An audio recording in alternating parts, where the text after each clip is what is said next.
അടിപൊളി പടം, സൂപ്പർ പടം. നെഗറ്റീവ് എല്ലാവരും ദിലീപിനെ കുറിച്ച് പറഞ്ഞുകൊണ്ടിരിക്കും. അടിപൊളിയായിരുന്നു, നല്ല കഥയാ. പക്ക അഴിഞ്ഞാട്ടം എന്ന് വെച്ചാൽ പക്ക അഴിഞ്ഞാട്ടം. സെറ്റ് അടിപൊളി, എല്ലാം കൊള്ളാം. അടിപൊളി പടം, അടിപൊളി പടം, സൂപ്പർ പടം.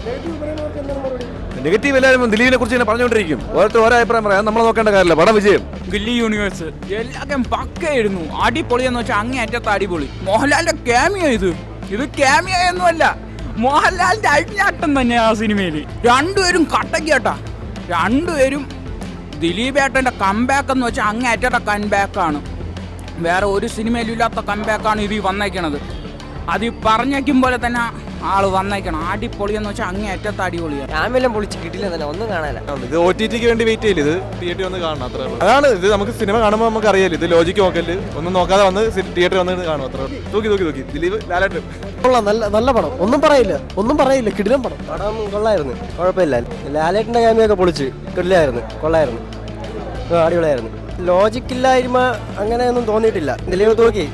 അടിപൊളിയായിരുന്നു, നല്ല കഥയാ, സൂപ്പറാ, അടിപൊളി. അത് മാസല്ലേ, പറയാനുണ്ടോ? അടിപൊളിയാ. നെഗറ്റീവ് ആയിട്ടൊന്നുമില്ല, എന്റർടൈൻമെന്റാ, അടിപൊളിയാ, നല്ല രസമാണ്. മോഹൻലാലിന്റെ ആക്ടിങ് ഞാൻ പറയണോ? അടിപൊളി, കൊള്ളായിരുന്നു ബ്രോ, നന്നായിട്ടുണ്ടായിരുന്നു. നല്ല പടമാണ്.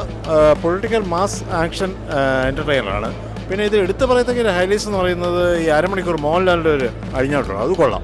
ദിലീപ് മോഹൻലാൽ നമ്മളുടെ ഒരു കോമ്പിനേഷൻ നന്നായിട്ട് വർക്ക് ചെയ്തിട്ടുണ്ട്. പിന്നെ ഓവറോൾ നല്ലൊരു എൻ്റർടൈനറാണ്. Good movie. മോഹൻലാൽ തൂക്കി. മോഹൻലാലുള്ളവർക്ക് തൂക്കാൻ പറ്റൂലല്ലോ. അടിപൊളി കിടിലം പടം.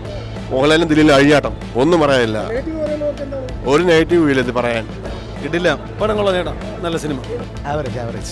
ക്യാമിയൊക്കെ നൈസ് ആയിരുന്നു. പക്ഷെ സ്റ്റോറി ഇത്തിരി എല്ലാവരും യൂസ് ചെയ്യണ ഒരു കോളനി സ്റ്റോറി ഇത്, മീൻസ് ഒരു നോർമൽ റിവെഞ്ച് സ്റ്റോറി, അല്ലാണ്ട് എല്ലാം നൈസാണ്. ദിലീപിന്റെ കംബാക്ക്, പഴയ പാട്ടുകളും പിന്നെ അഭിനയം ഡാൻസ് ഒക്കെ അടിപൊളിയായിരുന്നു. സ്റ്റോറി ഇത്തിരി ലാഗുണ്ട്, ബാക്കി കുഴപ്പമില്ല. എൻജോയ് ചെയ്ത് കാണാം. മൂവി കാണിക്കുമ്പോൾ മുമ്പേ കാണിക്കും. No logic, only madness.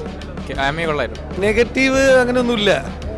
പുള്ളി ഒരു 8 വർഷത്തെ ഒരു ഗ്യാപ്പ് അങ്ങ് തീർത്തിട്ടുണ്ട്.